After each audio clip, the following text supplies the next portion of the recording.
Hey Sagittarius, welcome to Sweet Tea Astrology and Tarot. My name is Erica. Welcome to the channel. I'm so glad that you're with me. This is your secondary portion to the Mars retrograde video that I put out earlier. And I'll be pulling some cards for you and trying to give you a better idea as to what will be going on. I'm going to pull 3 from the top, and I'll also look at the bottom card for some extra clarity. I'll look at the bottom card first, actually. That's what I've done on all the other videos. So, Sagittarius, this Mars retrograde is occurring in your 3rd and 2nd houses. The 3rd house is the house that's traditionally ruled by Gemini. It's the house of your communication, your short distance trips, your siblings, cousins, neighbors, and people in your neighborhood, people who are basically on your level. 2nd house is the house that's traditionally ruled by Taurus, and it's the house of your money, earning ability, self-esteem, your possessions, anything that you classify, identify, introduce, point to, put your name on, would fall under that 2nd house. There will be a square to that at the last week of July from your 12th house, and the 12th house is traditionally ruled by Pisces, and this is the house that I like to think of as like having a fog machine in, because it's really difficult to see what's going on in that house. It's the house of your subconscious. It's the house of your dreams. It's the house of your self-undoing. It can also be the house of secrets that you keep from yourself, secrets that are kept from you. The dream space. I think I already said that.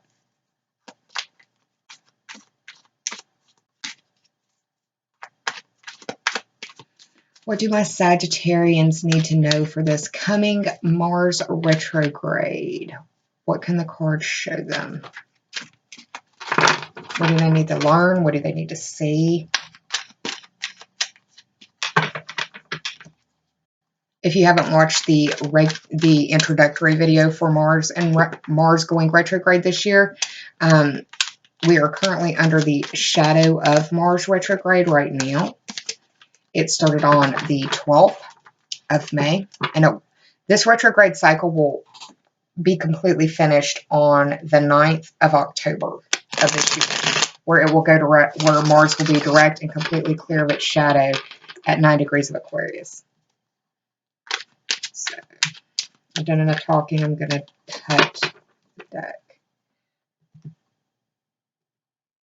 for my Sagittarians. Let's look at the bottom card. Let me do it like this. This is the 6 of Cups. The 6 deals with growth, represented by the flowers here. The cups represent water sign energy. That could be Cancer, Scorpio, or Pisces. And it also deals with your emotions. The 6 of Cups deals with innocence and nostalgia. It could be involving an Aries, because whenever I see the red head, I think of that. It's also wearing red pants. And Sagittarius, you are... that's the part of the body that Sagittarius is over. Let me put it like that. Aries rules the head. Sagittarius rules the legs. This can be a karmic card as well, meaning that there could be some karma coming to you from this Mars retrograde. It could be somebody coming back from your past. It could be like a childhood sweetheart, or it could just be like a friend coming back. But the fact that it's Mars retrograde makes me feel like it's probably going to be like a lover as opposed to a friend. But either way, looks like there's going to be some, in one way or another, nostalgia about the situation. Just be careful the lens that you're looking at this situation through, because when you make it to October 9th, you're not going to see it the same way as you do right now. So forewarned is forearmed. Don't get swept up in the nostalgia, and don't let somebody else take advantage of your innocence or even being naive. Okay, Sagittarius. I said there was an Aries in the mix. Well, we've got the Emperor here, and this is a major arcana. You have 2 major arcana that failed. This guy right here represents Aries, the sign of Aries, and it's also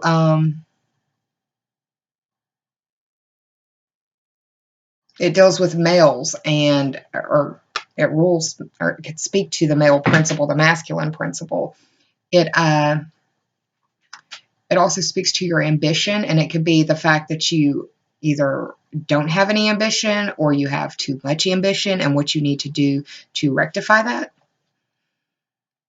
This guy is like the patriarch. He is the, not necessarily the father, but the grandfather. He's also the boss.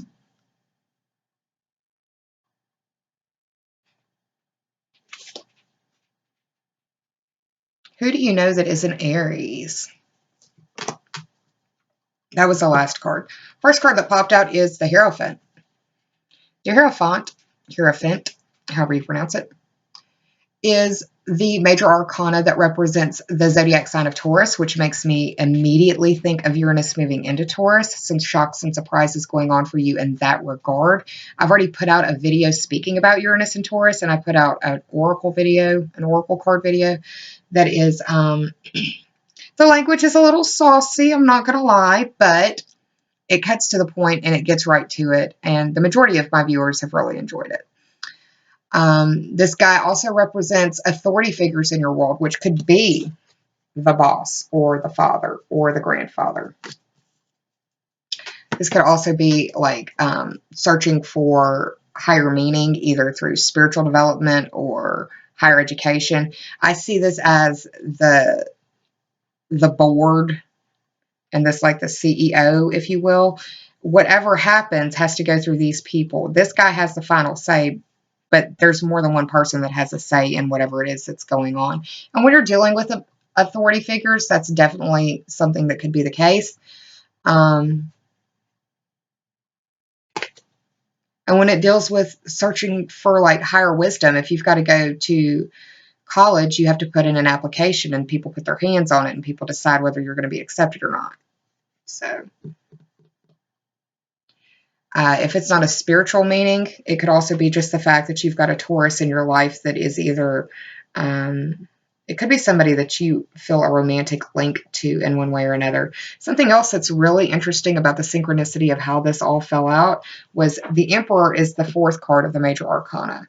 The Hierophant is the 5th card of the major arcana. And you got the 6 of Cups.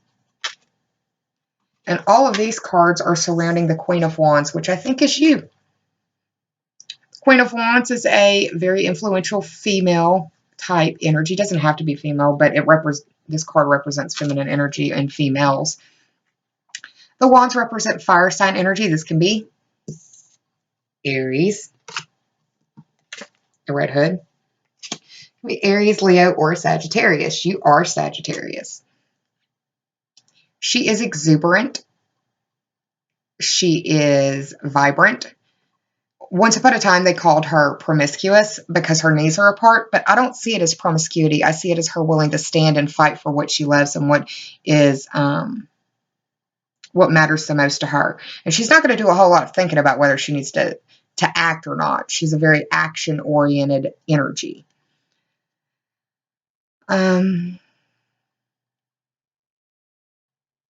She is holding a sunflower in her hand, so it makes me think of the Sun card where you have the little baby riding in on the horse and the sunflowers are in the background. Sun rules Leo. It could be involving a Leo. Like I said, this is fire sign energy. It seems like there is, for some of y'all, it may be just because of the characters that are showing up. It's like, I'm not saying for everybody, but it's for some of y'all. It's like somebody comes back into your world and now you have to make a decision between the Emperor or the Hierophant.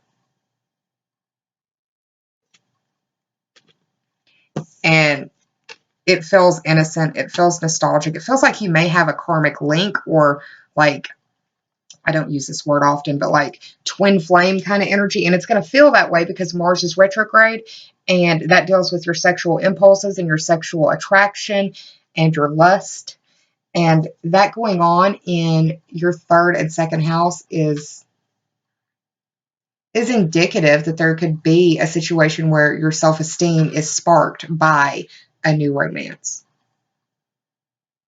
If that's not the case, it could be that you're looking to get married and you have to go to the church to get married.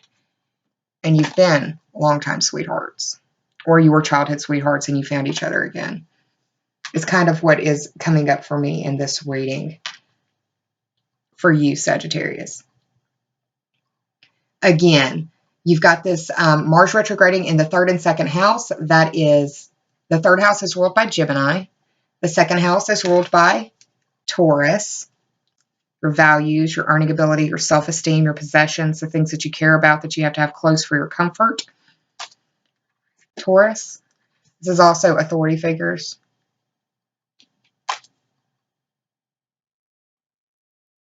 But yeah, the second house is ruled by Taurus. And then you have that square from Jupiter and Scorpio.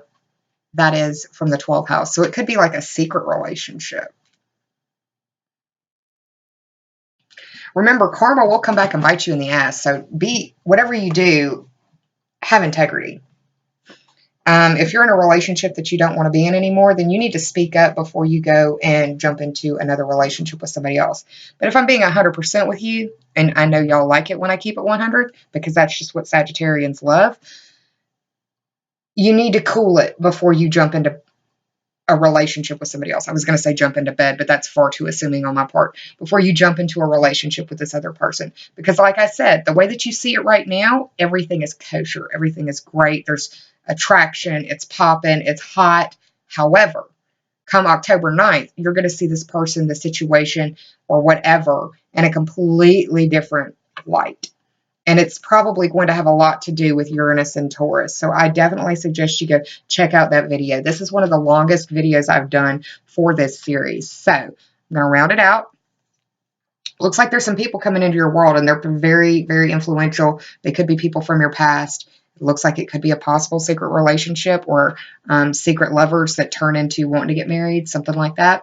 Anyways, I hope you're well, Sagittarius. Please take care of yourself. Please be mindful of what's going on and use the energy or it will use you.